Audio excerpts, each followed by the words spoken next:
Good afternoon. এখন বাজে ১২টা বেজে গেছে, ১টা বেজে গেছে, ১২টা বললে কম হবে। পুজো দিতে দিতে ১টা বেজে গেল। আর আজকে আমি অনেকদিন পরে পুজোটা দিলাম।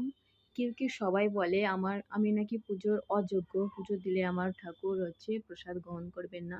জানি না আমি কি ভুল করেছি, ভগবান আপনি তো সব দেখছেন। প্রভু ওপরে ওঠে, কে ভুল করছে না করছে সব ওনারই হাতে, সব দেখছেন।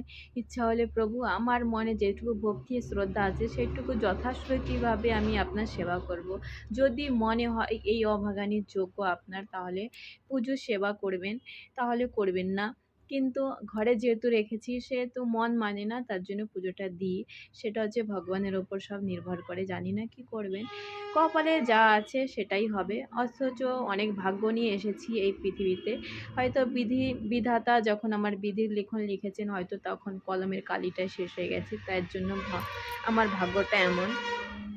তো আমার ভাগ্য যেমনই থাকুক না কেন, আমার তাতে কোনো দোষ নেই।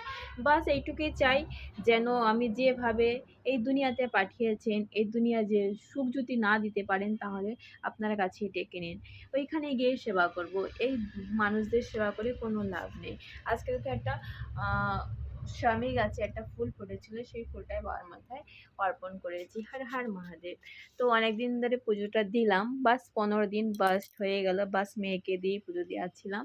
তো আজকে পুজোটা দিয়ে একটু শান্তি হলেও পেলাম, কিন্তু মনের ভেতরে সেই কথাটাই খটকা লাগছে যে আমি কি পুজোর দিতে পারি না, আমি পুজোর অযোগ্য, আমার পুজো প্রভু স্বীকার করবেন না।